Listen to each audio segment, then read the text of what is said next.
João 10, versículo 31 ao 39.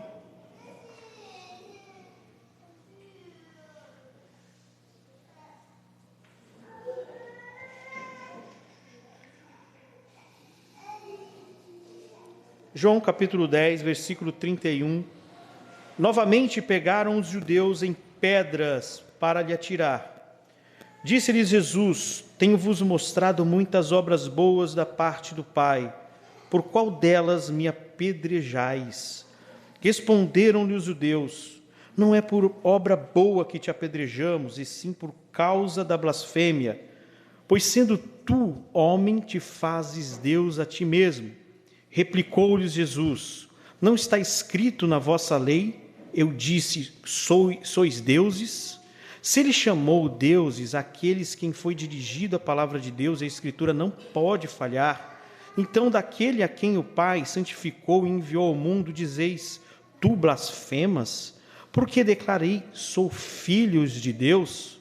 Se não faço as obras de meu Pai, não me acrediteis, mas se faço e não me credes, crede nas obras, para que possais saber e compreender que o Pai está em mim e eu estou no Pai. Neste ponto, procuravam outra vez prendê-lo, mas ele se livrou de suas mãos. Vamos orar, irmãos, mais uma vez, agradecendo a Deus por esse tempo, pelo dia do Senhor, pela palavra de abertura, pelo ensino, pelo todo do culto solene, esse diálogo pactual entre o povo santo e o nosso Senhor, Criador dos céus e da terra. Ó Deus bendito e santo, mais uma vez nós estamos reunidos diante do Senhor, prostrados, com os nossos corações inclinados a te ouvir a tua voz pela tua palavra, Senhor, pela pregação da tua palavra. Senhor, o que nós sempre desejamos é que não haja intromissões humanas nesse diálogo. Isso não quero dizer, Senhor, que não existe a necessidade de homens que estudam a palavra, interpretam a palavra, não é disso. Mas o que eu me refiro, Senhor, é que o meu coração, a minha mente, não se intrometa colocando aquilo que é meu, aquilo que é de gosto humano, de ideologias humanas, mas que seja de fato, Senhor, a tua palavra falar com a tua igreja, meu Deus. Assim, no poder do teu Santo Espírito que habita em nós, ó Deus, fala aos nossos corações. O Senhor conhece, Pai, a cada um de nós, pois somos os teus filhos. A semana que tivemos, o dia que tivemos, as aflições que temos, as lutas que temos, as alegrias que temos. Ó Senhor, que a tua palavra nos direcione a como viver e te agradar. Que sejamos cada dia mais ensinados pelo texto sagrado, meu Deus, a vencer cada dia, cada luta, cada circunstância, a viver uma vida santa, deleitando-se no Senhor, meu Pai, vivendo de uma forma a termos deleite em Ti. Ó Pai, abre os nossos ouvidos espirituais, aquela audição que foi, ó Senhor, fechada em Adão pela consequência do pecado, Senhor. Ó Deus, somente o Teu Espírito, Pai, para lidar conosco de tal forma. Em nós não há uma capacidade ainda, em nossa própria natureza, de Te ouvir por nós mesmos. Ainda que tenhamos, Senhor, capacidades naturais, essa capacidade espiritual é gerada em nós pelo poder do Teu Santo Espírito. É essa que clamamos essa manhã. Nos inclinamos a Ti, Pai, com humildade, reverência, desejando, ó Deus, o poder e a graça do Teu Santo Espírito em nós. Amém.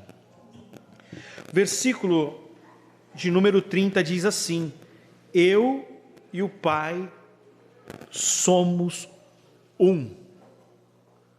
Poucas palavras, meus irmãos, despertam tanta hostilidade quanto essa.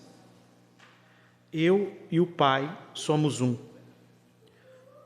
Ao ouvir tal declaração, os judeus não pensaram em adorá-lo, mas em apedrejá-lo.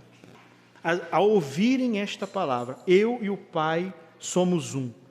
O que nós não temos não é uma reação de adoração, mas no desejo hostil de apedrejá-lo. Recusavam-se a aceitar a sua identidade. Para eles, Jesus era apenas um homem, e um homem que se fazia igual a Deus. Ele deveria ser condenado como um blasfemo. Jesus é um blasfemo. Esse texto, essa declaração, eu e o Pai somos um, faz de Cristo, do Senhor Jesus, um blasfemo. Se Jesus não fosse aquele quem ele diz ser, de fato, ele seria um blasfemo, pois as suas palavras apontam que ele de fato é Deus, ele é Deus de fato. Porém, Jesus é o Deus encarnado, o Verbo que se fez carne, o Filho santificado, e as suas obras testificam de quem ele é.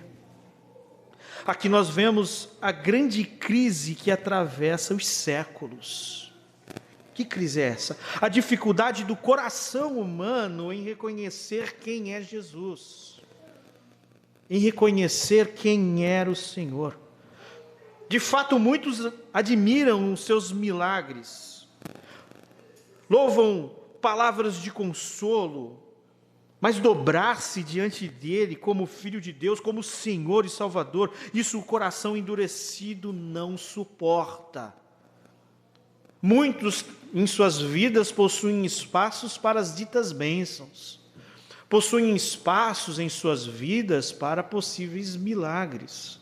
Mas quando a identidade de Cristo é revelada, é dita quem é Jesus. Jesus é Deus e Deus se adora. Deus se reverencia, diante de Deus nós nos encurvamos. Mas isso o coração endurecido não quer. Eu não quero. Eu tenho até lugar no meu coração por uma possível campanha que prometam bênçãos à minha vida. Ainda hoje, muitos estariam dispostos a aceitar um evangelho de benefícios.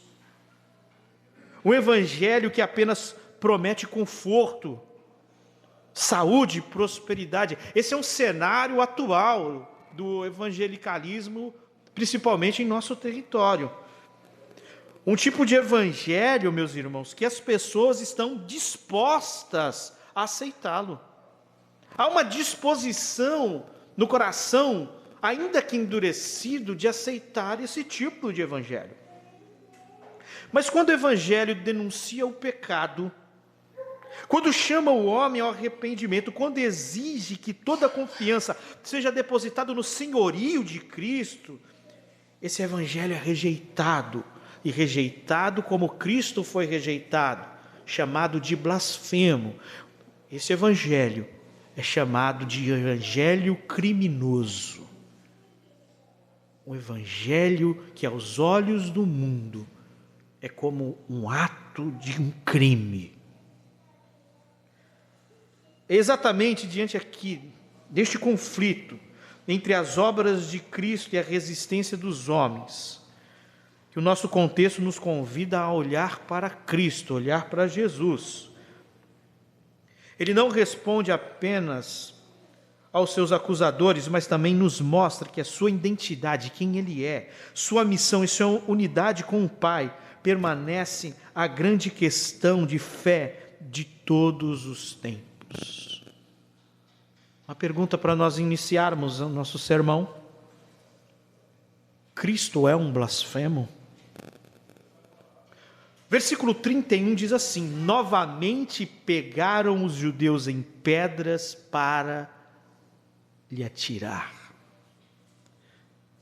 O primeiro tópico que eu abro, meus irmãos, para nós é uma rejeição persistente. Por que uma rejeição persistente? A primeira palavra diz novamente, de novo, mais uma vez. Os judeus pegaram novamente em pedras. Aqui o verbo usado significa levar, carregar suportar. Não era um gesto impulsivo desses homens. Não é um gesto impulsivo, mas uma preparação consciente. Recolheram pedras do local para, de fato, executar um castigo de um blasfemo. E a palavra novamente mostra que essa não era a primeira vez, mas é uma hostilidade crescente. Esses homens estão expostos à pregação do Senhor, aos milagres que o Senhor vem fazendo, e o que nós temos de respostas desses homens? Uma hostilidade crescente.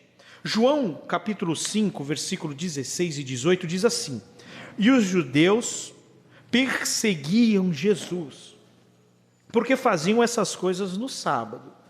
Por isso, pois, os judeus ainda mais procuravam matá-lo, porque não somente violava o sábado, mas também dizia que Deus era o seu próprio Pai, fazendo-se igual a Deus.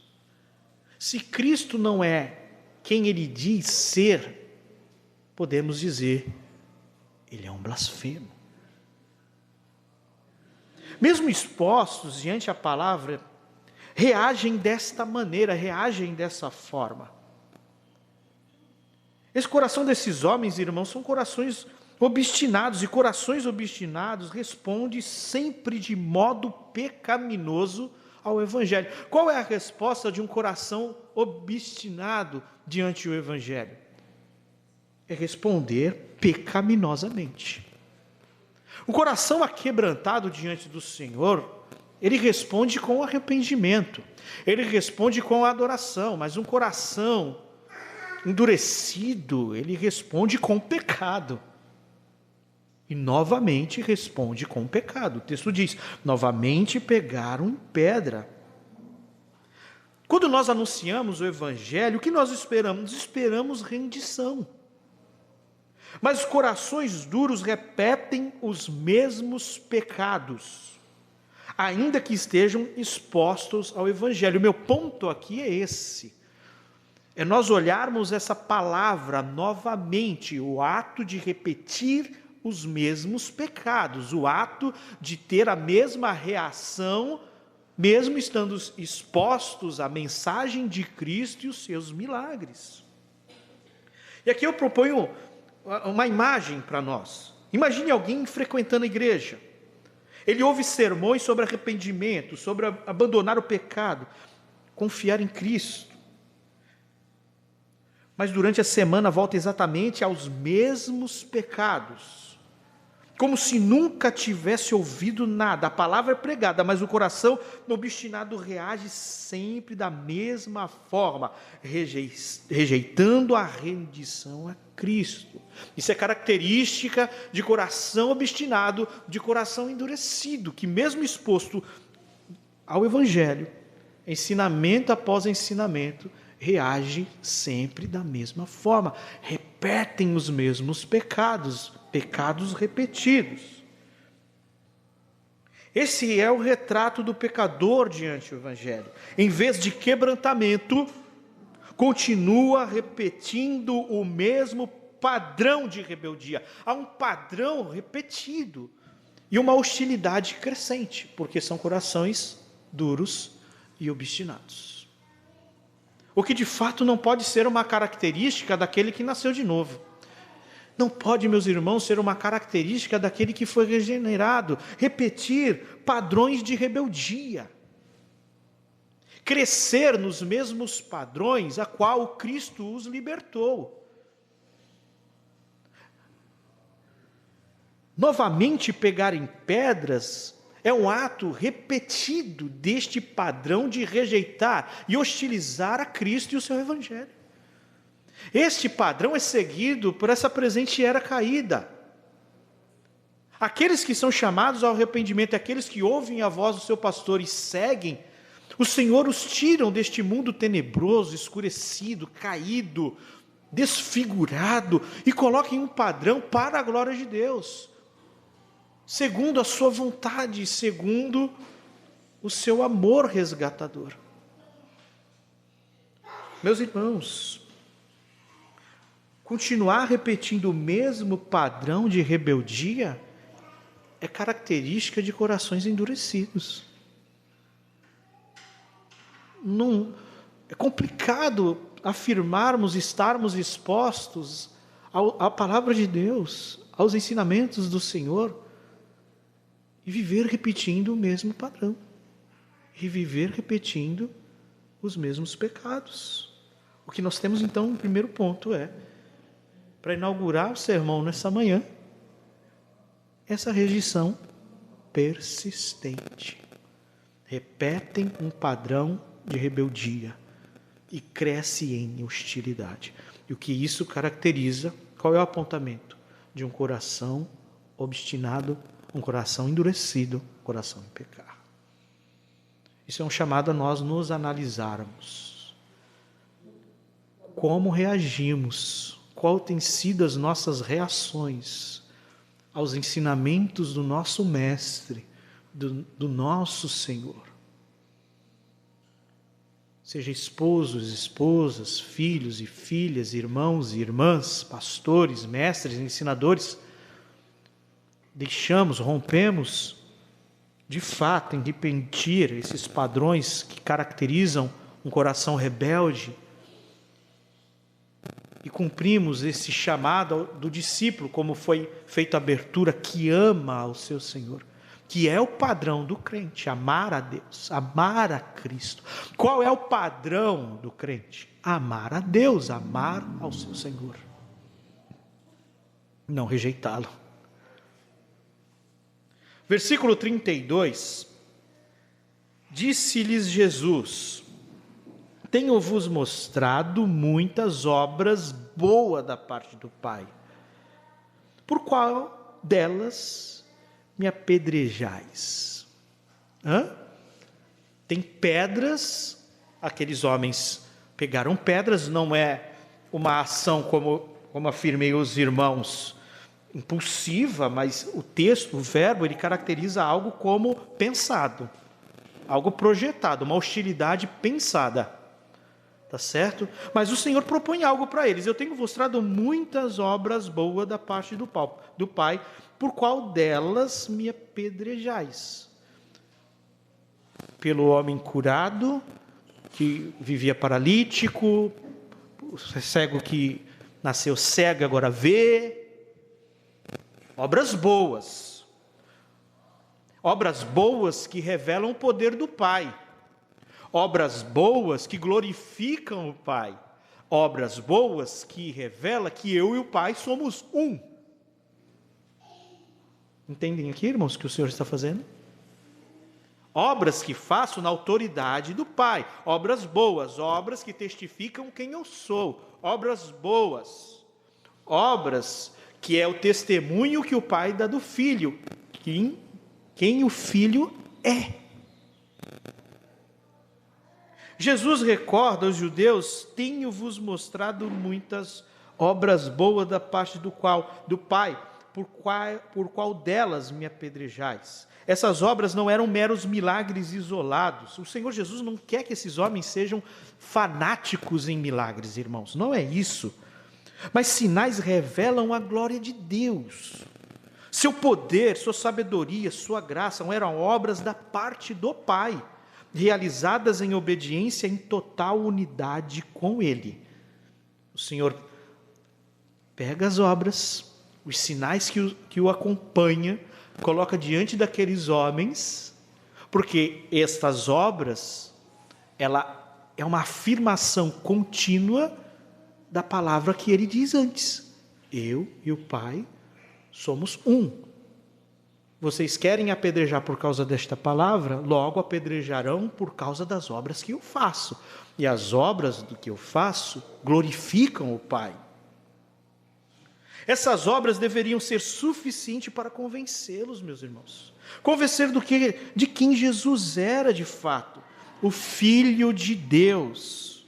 No entanto, os judeus davam mais peso às palavras que não queriam aceitar do que as obras, que não podiam negar de forma nenhuma. Eles respondem no versículo 33, responderam-lhes os judeus: não é por obra boa que te apedrejamos.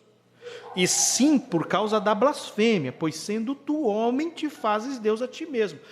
Esses homens se colocam na condição de autoridade que guarda a honra de Deus.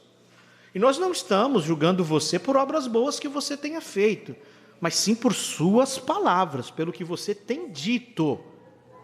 Pelo que você tem dito. Para eles, o problema não era de fato as obras, os sinais, mas a reivindicação. Jesus se colocava em igualdade com o Pai. Não é? Eles dizem que não estão condenando por causa das obras. Aqui, nesse fato, eles dizem que não, mas a gente sabe que eles também fazem isso, até por causa das obras. O texto que nós lemos em João 5 diz que eles perseguiam Jesus porque ele curou num sábado, pelo aquilo que ele fez em um dia que eles consideravam que não deveria ser praticado aquilo que ele fez. Mas seguimos com essa consideração que eles estão fazendo aqui. Eles têm problema com aquilo que o Senhor diz. E o que o Senhor diz? Eu e o Pai somos um. Eles viam Jesus, como é que eles enxergam o Senhor? Como um mero homem. Quando chamam ele de blasfemo, considerava que ele merecia de fato a morte, era um aspecto de sentença. Eles estão cumprindo a lei, sentenciando o Senhor. O que para nós, para a igreja, para você, para nós, é a mais gloriosa verdade, o Filho que se fez carne, para eles, era o maior dos pecados. Entendem? Para eles, Jesus é um blasfemo. Por quê? Pois sendo tu homem, te fazes como Deus a ti mesmo. Não é diferente hoje, meus irmãos. Homens até aceitam o evangelho de benefícios, que oferece alívio e prosperidade sem exigir mudança. Mas quando o evangelho denuncia o pecado, chama ao arrependimento e exige que toda confiança seja depositada em Cristo, ele se torna ofensiva. Um evangelho criminoso aos olhos do mundo. Esses homens aqui não diz que o problema em si é as obras, mas é o que ele fala, é o que ele prega, é o que ele ensina, é o que ele diz a respeito de si mesmo.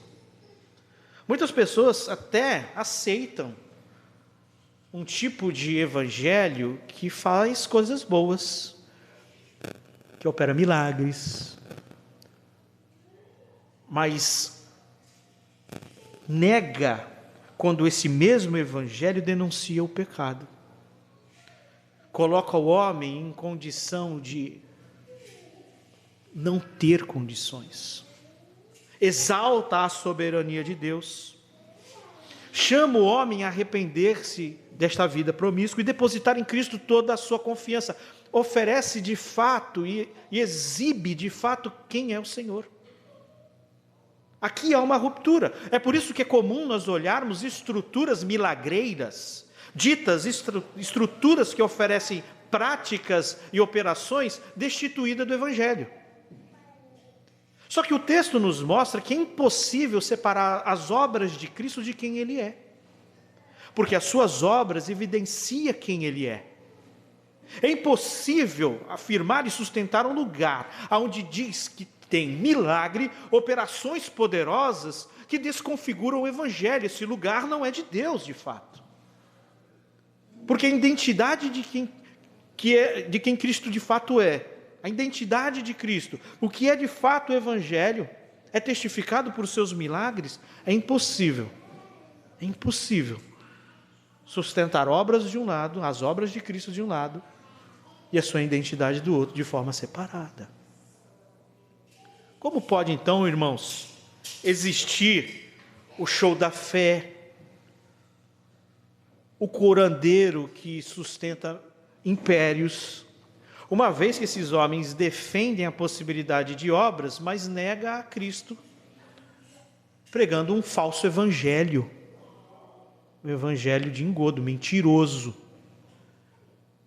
Porque as pessoas, elas estão olhando para aquilo que é aparentemente feito e não se importando com o que o evangelho de João se importa, Porque esse evangelho foi escrito para que conheçam quem é Cristo, quem é o Senhor, e creiam nele e sejam salvos, e depositem nele a sua esperança. E essas obras apontam para isso, testificam para isso. As obras não é para que montemos um ministério específico ou façamos campanhas, ou viciemos pessoas a buscarem obras que não revelam Cristo, mas homens e homens e homens e homens, donos de instituições tão somente. As obras testificam quem é aquele que estava diante daqueles judeus que pegaram em pedras. Ele não é um blasfemo. Eu e o Pai somos um. Versículo 34 ao 36. A réplica. Replicou-lhes Jesus: não está escrito na vossa lei? É interessante que vossa lei, ele vai citar um salmo. Tecnicamente nós conhecemos vossa lei, a lei como a Torá, né? A Torá, os 5 primeiros livros da Bíblia. Mas olha que maravilha esse texto, que nos dá o apontamento e nos ensinando que a lei aqui se refere à Bíblia do Antigo Testamento, a Bíblia inteira do Antigo Testamento. Eu disse, sois deuses. Se ele chamou de deuses aqueles a quem foi dirigida a palavra de Deus, e se a Escritura não pode falhar, então, daquele a quem o Pai santificou e enviou ao mundo, dizeis tu, blasfemas, porque declarei, sou filho de Deus? Aqui o Senhor tem uma defesa, a defesa de Jesus com as Escrituras. As Escrituras, ele usa a própria palavra de Deus, as Escrituras, para a sua defesa. E a citação aqui é do Salmo 82, versículo 6. O texto diz assim: eu disse, vocês são deuses, todos vocês são filhos do Altíssimo, mas vocês morrerão como simples homens, cairão como qualquer outro governante. Salmo 86, versos 6 e 7. Qual é o argumento bíblico aqui, meus irmãos, que o Senhor está usando? O argumento dele é o seguinte: a palavra Deus já foi usada legitimamente para designar juízes e governantes, representantes da autoridade divina. Tá? Homens, nesse salmo, são chamados de deuses. Tá certo? Qual a linha de raciocínio do Senhor nesse texto? Se a Escritura pode chamar homens de deuses e filhos do Altíssimo, porque receberam a palavra de Deus e exerceram como juízes autoridade delegada, quanto mais Jesus, o Filho enviado, santificado pelo Pai, pode se declarar filho de Deus. Entenderam a refutação que o Senhor está fazendo aqui? A lógica é do menor para o maior. Se foi permitido a juízes pecadores, que está presente naquele salmo, muito mais é legítimo para o próprio Cristo. Qual é a força desse argumento do Senhor? Os judeus aceitavam a validade do salmo, eles não tinham problema de ver no salmo que a palavra deuses está sendo usada e empregada a homens aqui. Eles não têm problema, mas eles não queriam aplicar essa mesma lógica para Cristo. Jesus usa a Escritura que eles reverenciavam para mostrar a inconsistência deles mesmos. Quando ele diz: não está escrito na vossa lei, não é o fato de desconsiderar a lei, mas é vocês dizem que tem tanto apreço pela lei. Vocês não têm apreço pela palavra? Vocês decoraram o Salmo 91, Salmo 23, tem um quadro na tua casa com a Bíblia, você cita versículos decorados, mas por que isso não é consistente com o evangelho que você afirma? Não é? É a mesma coisa, você pode usar essa mesma autoridade das Escrituras, mostrando a inconsistência daqueles que se dizem seguir a palavra, mas não vivem de fato o Evangelho. Não conhecem de fato o Evangelho. Que inconsistência eu citar o Salmo 91 todo, mas não saber de fato quem é Cristo. E não conseguir aplicar a lógica desses textos todos ao Evangelho, meus irmãos. O peso do argumento aumenta ao lembrar que ele não é apenas um representante de Deus, mas o Filho santificado, separado para uma obra específica, aquele quem vem. Ele está usando os termos do servo sofredor, do Cristo prometido. Eles deveriam identificar isso. Qual o problema desses judeus aqui? Não era uma mera ignorância das Escrituras, mas uma cegueira voluntária diante de Cristo. Muitos rejeitam o Evangelho por falta de informação. Muitos não rejeitam o Evangelho porque lhes falta informação, meus irmãos, mas por falta de disposição de reconhecer quem é Jesus. Eles não querem entender, porque entender significa se render. Por que eles não têm problema com os salmos? Pensa um pouquinho aí. Os salmos usam a palavra, vós são deuses a homens.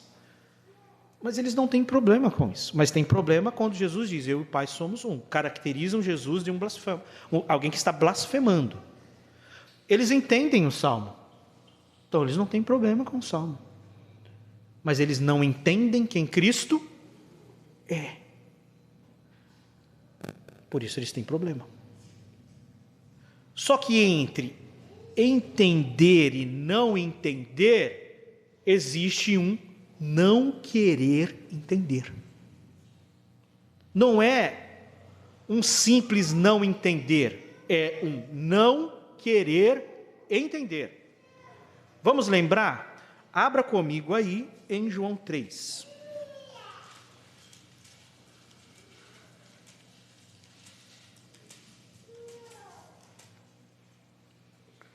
João 3, versículo 1 diz assim: havia entre os fariseus um homem chamado Nicodemos, um dos principais dos judeus. Não é qualquer pessoa, tá certo? É alguém capaz na lei. Este de noite foi ter com Jesus e lhe disse: Rabi, sabemos que é mestre vindo da parte de Deus, porque ninguém pode fazer esses sinais que tu fazes se Deus não estiver com ele. A conversa destes homens aqui, no capítulo 10, tinha que transitar da mesma forma.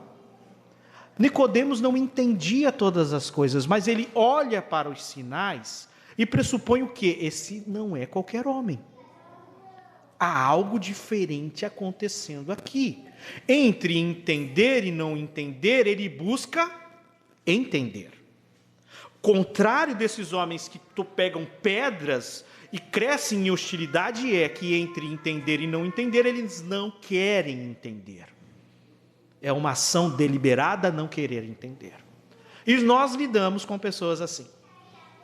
Porque entender é ter que se render, meu. Se eu afirmo que entendi, eu tenho que mudar de vida. Se eles afirmassem que entenderam, eles teriam que se render. E existem pessoas que não querem entender. É uma ação voluntária de não querer entender. Você explica e fica nítido. Não, não é falta de entendimento. Não é só não entender, ela não quer entender. Ela não quer entender. Quer permanecer em suas próprias convicções, em seus próprios ideais, em seus próprios pensamentos. Quer ficar agarrado na sua própria conduta. Não quer entender. Continuar na mesma posição. Uma lição que nós podemos extrair dessa parte, meus irmãos, é que Jesus usa as Escrituras para refutar esses homens. O que nós temos aqui é a suficiência das Escrituras. O Senhor, ele começa apresentando as suas obras, o testemunho das obras e agora o testemunho da própria palavra de Deus. Quantas coisas nós aprendemos, não é? A suficiência das Escrituras. As Escrituras tratadas como um padrão que não pode ser alterado ou falhar. Inspirada por Deus. A marca que eu deixo para os irmãos desses homens aqui não era uma mera ignorância, mas uma cegueira voluntária. Mais uma vez repito, entre entender e não entender, existe um não querer entender. Da mesma forma que repetir padrões pecaminosos apontam para um coração obstinado e endurecido, um não querer entender é a mesma coisa. É isso que o Evangelho de João faz o tempo todo, meus irmãos. Tá? É mostrar característica de corações hostis, endurecidos, que repetem padrões de pecado, crescem em hostilidades, que recusam-se a entender mesmo diante de evidências. Isso para nós deve ser discipulador, deve ser um ensinamento profundo para nós sempre estarmos nos analisando, olhando para os nossos próprios corações. Repetimos padrões de rebeldia, mesmo estando expostos aos evangelhos. Existem coisas que são nos ensinadas, que nós não entendíamos. E agora temos acesso ao entendimento, mas parece que eu não quero entender. E permaneço fazendo as mesmas coisas, porque sustento as minhas próprias convicções. Lide, meu irmão, apresente. Você fala, você repete, está aqui, você diz, você ensina. Fica evidenciado, não, essa pessoa, não é que ela não entende, ela não quer entender mesmo, porque ela quer permanecer fazendo a mesma coisa. Tá? Ensine que a salvação não é por obras, ensine que é por graça, ensine, meus irmãos, que não há ruptura entre obras de Cristo e quem Ele é e o seu Evangelho, mas essa pessoa, quando o coração dela é obstinado, ela vai se mostrar que não quer entender e vai seguir homens que apresentam curandeiros, milagreiros, um falso evangelho. Porque é característica. Essas coisas, irmãos, nós tratamos para que a gente lide com os nossos próprios corações e, em face à pregação do evangelho, possamos entender a quem nós estamos falando o evangelho, a quem nós estamos pregando o evangelho. Vamos considerar o versículo 37 e 38, que diz assim: se não faço as obras do meu Pai, não me acrediteis. Mas se faço, e não me credes, crede nas obras, para que possais saber e compreender que o Pai está em mim e eu estou no Pai. Essa parte é magnífica, como todas, né? Mas tu percebe que o Senhor está no meio de hostilidade, de homens que pegaram em pedras, e há um chamado a crer aqui, mesmo neste ambiente. Está percebendo aí, irmãos? Olha só. Esse tópico eu intitulei As Obras Testificam de Mim. Tem uma estrutura, o Senhor, esse texto está todo construído em argumentações, né? O Senhor usa de premissas e conclusões aqui o tempo inteiro. E esse argumento, ele constrói um raciocínio com duas possibilidades aqui. Tá? Qual é a primeira? Se não faço as obras do meu Pai, não me acrediteis. Se realmente eu não faço, não acredita. Aqui ele se submete ao critério mais justo possível. Se suas ações não correspondem à vontade e poder de Deus, não há motivo para segui-lo mesmo. É um blasfemador. Taca a pedra. Isso mostra a abertura à honestidade de Jesus. A sua autoridade não depende de autoafirmação vazia, mas das evidências visíveis de sua missão. Mas olha para o que tem sido feito. Qual é o histórico? Quantos foram curados? Os sinais apontam para quê? Segunda parte, se faço e não me credes, não crê em mim, mas se faço as obras do meu Pai, crê nas obras. Creia nas obras, então.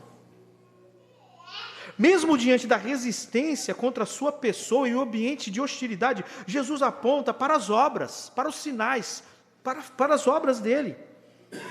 Elas são testemunha objetivas de que ele age em perfeita unidade com o Pai. Ele volta apresentando as obras para o texto que dá o pontapé ao ato deles pegarem em pedras.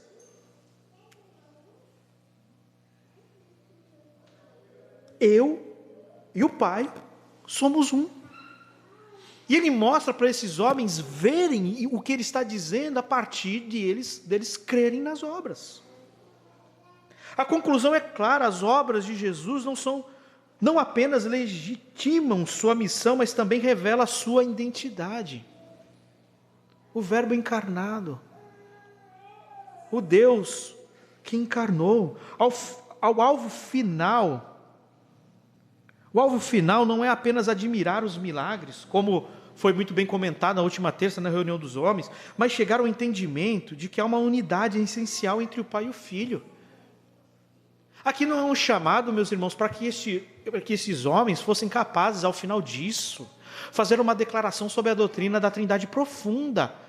Mas é aquele choque que ocorreu com Nicodemos. Produzir aquela palavra que foi dita por Pedro: para onde irei eu, se só tu tem palavras de vida eterna? Não é, irmãos, um entendimento teológico profundo, mas é saber que entre o entender e o não entender, eu preciso querer entender. Precisamos querer entender e nos aprofundarmos no conhecimento do Senhor. Buscar profundidade no conhecimento do nosso Deus.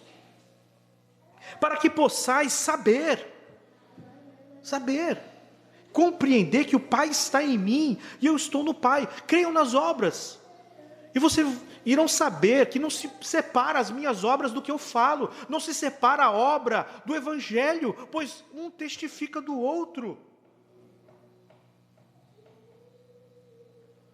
As obras de Cristo continuam visíveis na história da igreja, mas não está, irmãos, em milagreiros, ela não está entre estes que se apropriam de forma inadequada dos milagres do Senhor, promovendo campanhas e coisas absurdas, de forma nenhuma. As obras de Cristo continuam visíveis na história da igreja e na vida transformadas do crente.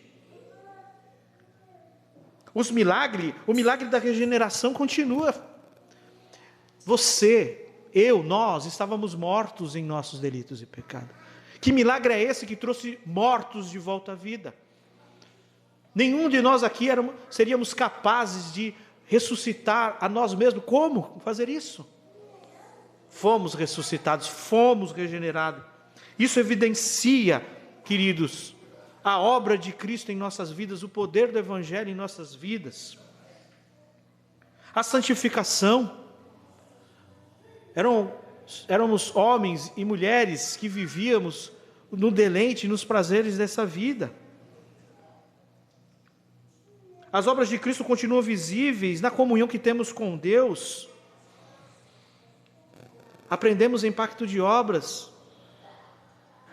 A queda do homem não o aproximou de Deus, mas o afastou de Deus. Nós não tínhamos capacidade de reatar com Deus, estávamos debaixo da ira de Deus. São sinais que Jesus continua operando como Filho do Pai em nossas vidas, em nosso tempo presente. Esses são sinais que autenticam uma mensagem que não precisa que hoje um paralítico levante para provar que o Evangelho é o Evangelho. Não precisa que cegos vejam para que autentique que o Evangelho é o Evangelho. O Evangelho é autenticado. Cristo, essas obras evidenciaram quem de fato o Senhor é. A paciência de Cristo aqui nos inspira. Porque muitas vezes fizemos uma ou duas orações por alguém e muitas vezes nós já declaramos assim: isso não tem jeito não. Não é? Nós fazemos muitas vezes isso, mas a paciência dele aqui nos inspira. Pregar não é só para os que estão inclinados, mas continuar oferecendo o convite para opositores. Para opositores. Todo ambiente de pregação do Evangelho é um ambiente de opositor. Ainda que não estejam com pedras nas mãos, todos que estão mortos em pecados, irmãos, são inimigos de Deus.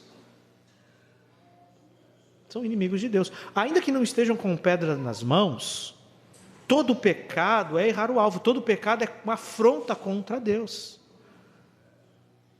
E a paciência do Senhor aqui é ensinadora.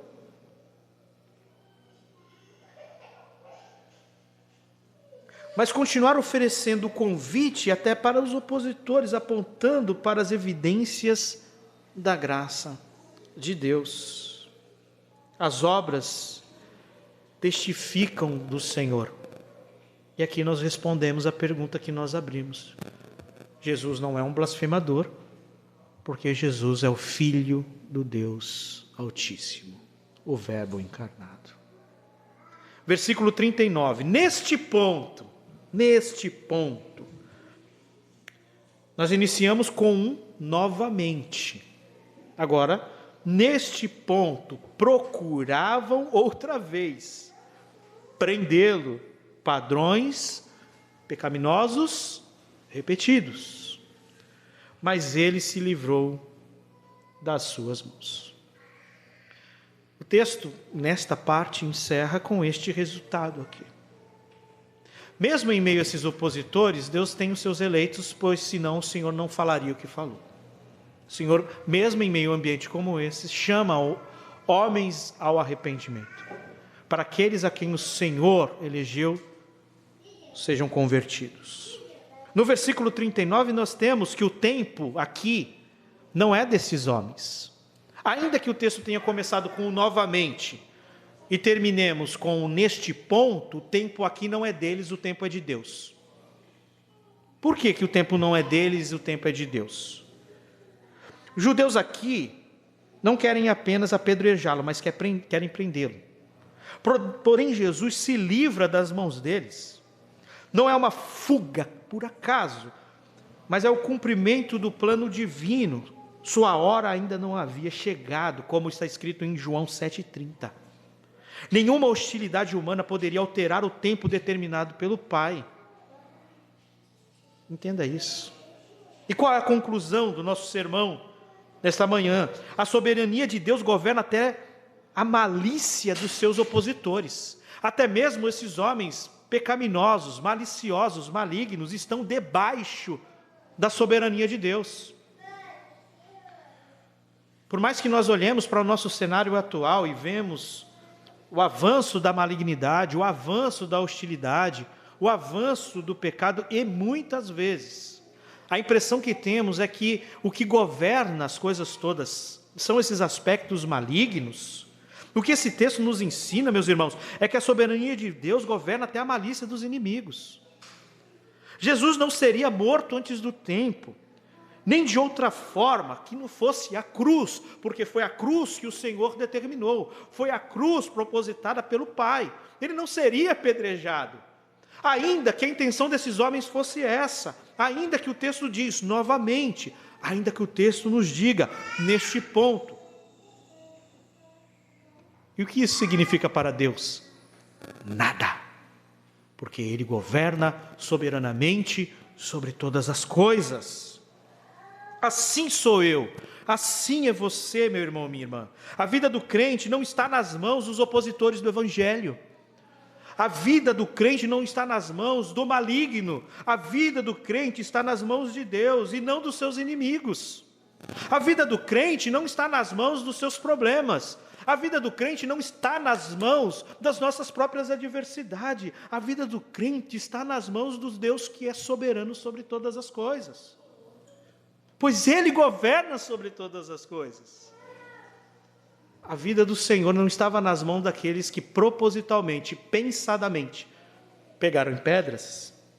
Nenhum plano humano pode frustrar o propósito divino.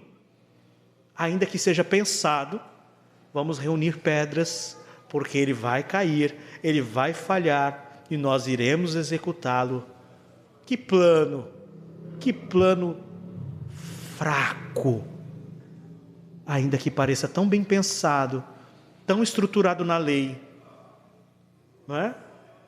As pedras, o templo está em aspecto continuado. Vamos aproveitar as pedras que aqui estão das obras, vamos já deixar próximo. Ele vai blasfemar, nós vamos aproveitar as pedras que já estão próximas, vamos pegá-las, pensado aqui, é um plano, né? Aí eles vão melhorar o plano, vamos prendê-lo. O que são esses planos? Próximo, diante, o plano decretado desde ante o tempo, na eternidade, porque Pedro diz assim: a cruz de Cristo é conhecida com efeito antes da criação do mundo e manifestada a favor de vós nesses últimos dias.